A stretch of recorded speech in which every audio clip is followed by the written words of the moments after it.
You might be eligible for severance pay if you are involuntarily separated from federal service. You have to be very careful not to violate those eligibility rules, and you also have to look at if you have a temporary appointment, how that could possibly affect your severance pay. In this episode, we're going to look at those eligibility rules. We're going to walk you through the Severance Pay Estimation Worksheet that we created to help make a little bit more sense of the OPM calculator. Then we're going to give you some limitations and how you could possibly lose your pay. And finally, we're going to give you some critical action items you should be putting in place today in case something happens down the road. Welcome. I'm Ed Smith, President of Valor Wealth Partners, where we're dedicated to educating federal employees on your complex and often underutilized benefits. When you think of severance pay, you think it should be straightforward and a simple calculation. Unfortunately, it's not so. If you've been involuntarily separated from federal service by no fault of your own, you should be qualifying for the severance pay. But let's look at the rules that you have to follow to make sure that you are going to get it and you don't make a mistake in the processes on this situation. So first, let's look at for the eligibility. All right, you must not have refused an offer of a position that is three things: in the same commuting area, in the same agency, and no more than 2 grades below your current grade level. So this is very important. If you get offered a position, you have to make sure you take that position. In addition, you must have been employed for at least 12 continuous months and cannot be eligible for an immediate annuity from either the civilian side of federal service or uniform service. So it's very important that if you're eligible for it, you're probably not going to get it either. So you have to know that you're not going to be able to get that severance pay. And finally, you must not be receiving workers' compensation for wage loss due to an on-the-job injury. So those three main factors, if you follow them, you should be able to get severance pay. Now, there's some other rules we have to want to follow, but first, let's look at the calculation of how you can start calculating what that severance pay would actually be. Okay. Only civilian service is credible for severance pay.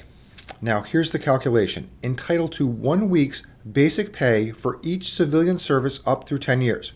Now, we have to be cautious of this. It says basic pay. This is not locality pay. This isn't special pay. This is your basic pay. So if you're thinking that what you're going to be at your current level, it's going to drop drastically if you're in a high locality pay or if you're getting some special pay or some other pay that's going on. So it's just the basic pay. Beyond the 1 week basic pay for the first 10 years, you have plus 2 weeks basic pay for each year of credible service beyond 10 years. So that's a good thing. It's rewarding longevity with federal service.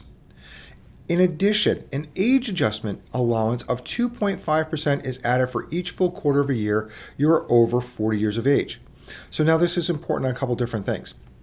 It's helping you if you're over 40, but it's for a full quarter. So when you actually look at the factors and the calculations, you'll notice that there's no 40 years and 2 months because you need to have worked for at least a full quarter.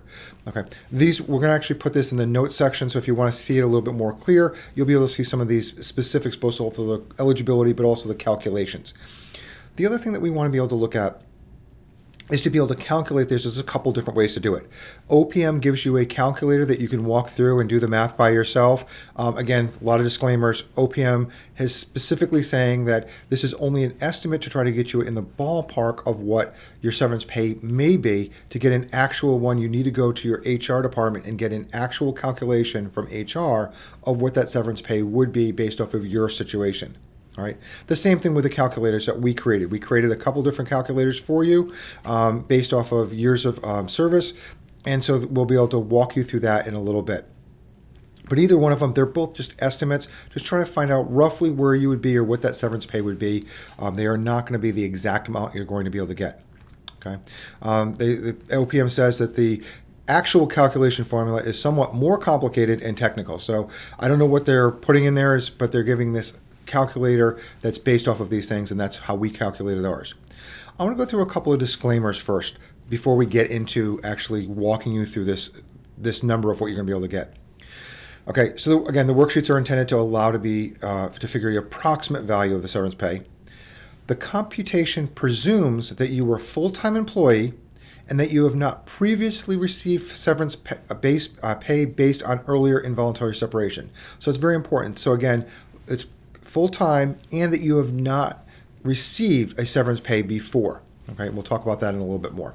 Okay, on the limitations, The maximum amount of severance pay is 1 year's salary, or 52 weeks, and that's a lifetime limitation.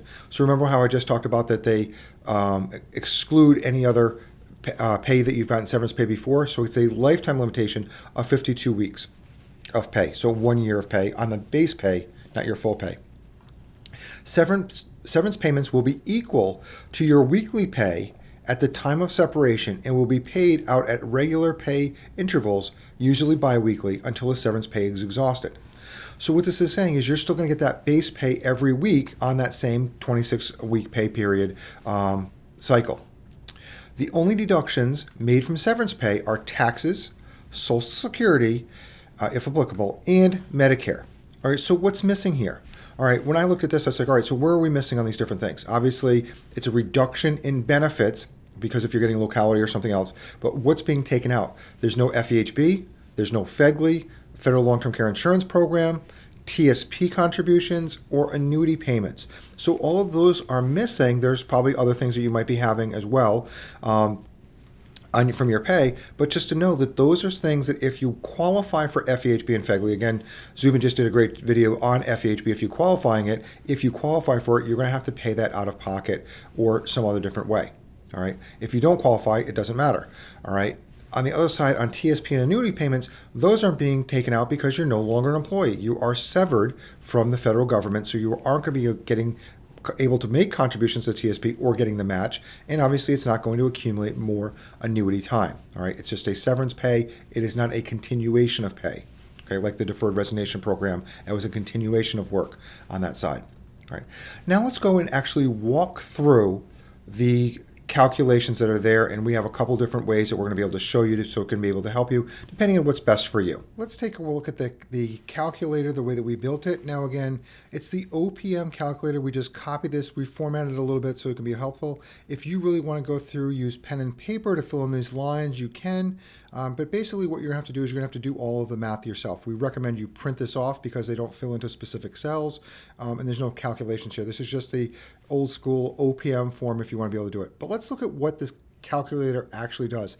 It's a Severance Pay Estimation Worksheet. It's a little bit confusing because it's actually not calculating what the severance pay is. It is calculating how many weeks of severance pay you'll get. So it is not calculating how much, it's calculating how long.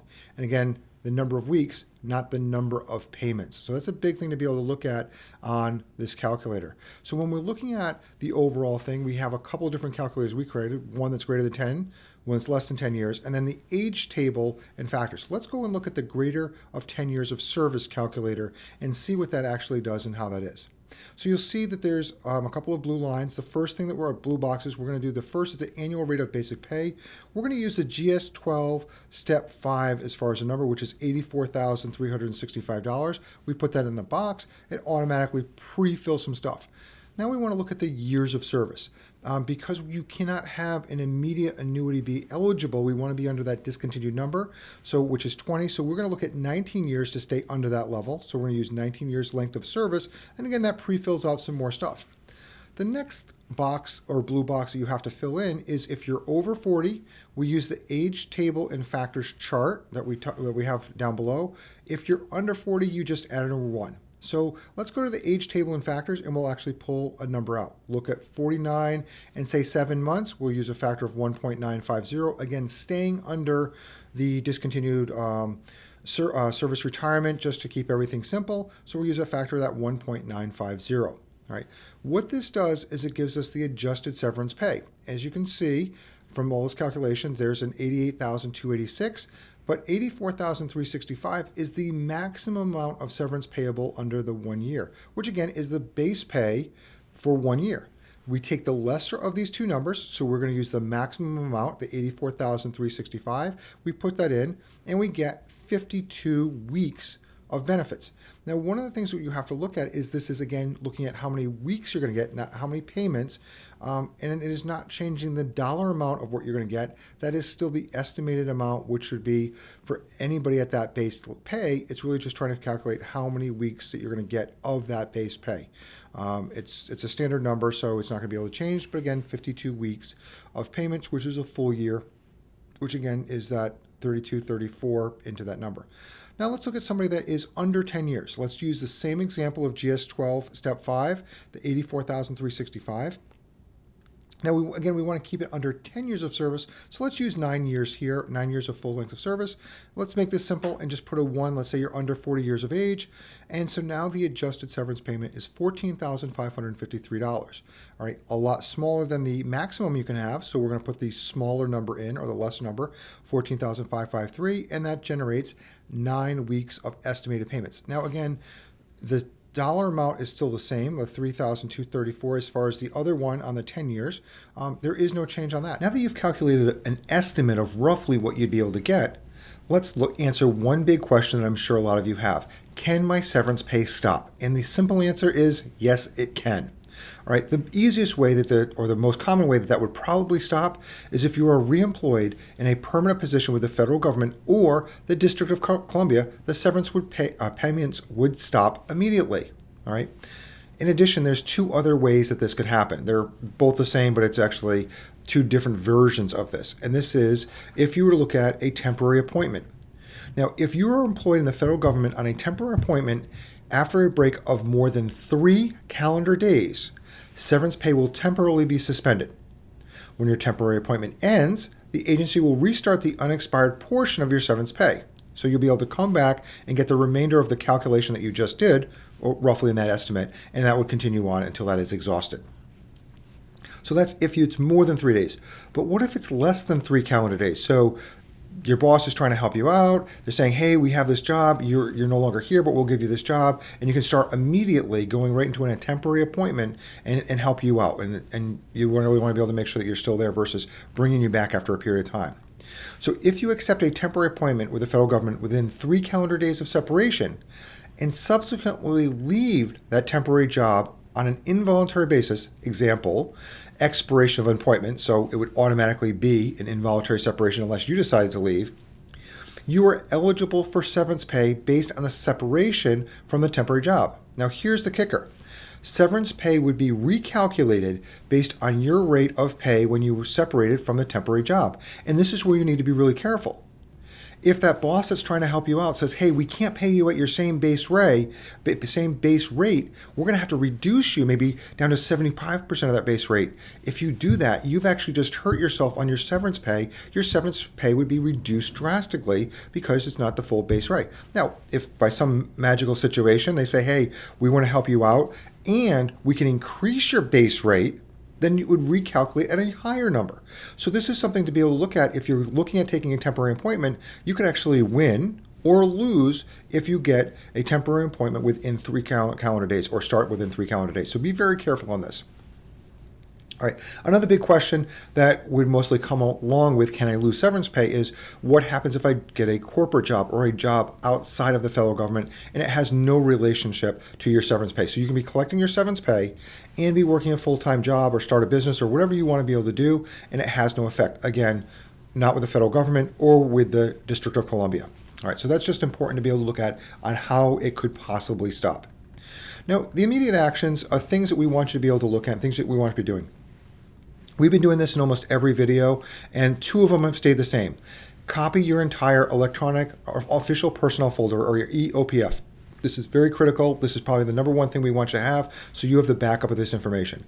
The second one is build reserves as fast as you can. These 2 things are the most critical things that we see, and we want you to be able to do. That's why we keep repeating them. But we typically end with a third option that is a little bit different. All right, and today what we want to talk about is your expenses. You have to know what your essential expenses are and your discretionary spending are. An essential expense would be housing, food, basic utilities, things that are going to be essential to you being able to survive, paying debt that's essential. Okay. Now, discretionary could be going out to eat, taking a trip, doing something fun. There's a lot of discretionary things that we do that we think that are essential but are really discretionary.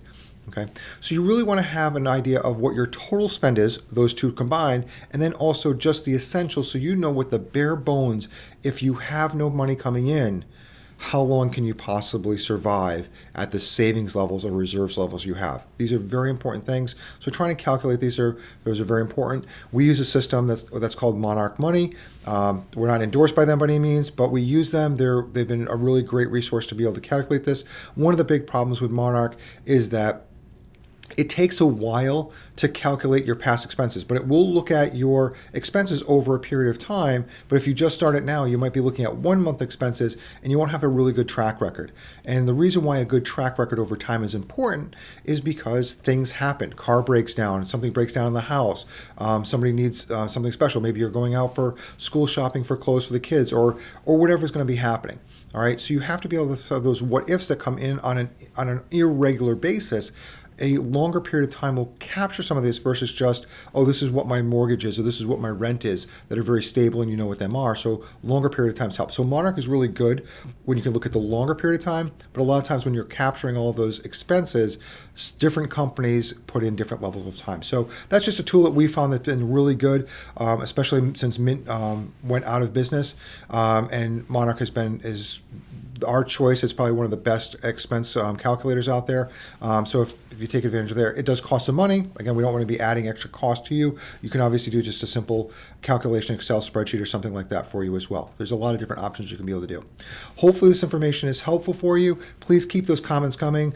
We do like to see them. We like to hear what you want us to see. We've added a couple more videos that we're going to be building out over the next couple days based off of your comments and to try to help you out. We're not going to be able to do all of them, but we will. And we also like the very positive comments and you helping each other in the community of the comments when somebody puts a comment in there to help and give some other guidance of what might possibly happen, or if there's something specific with a specific agency that somebody knows, hey, this is what's happened, or I've seen this.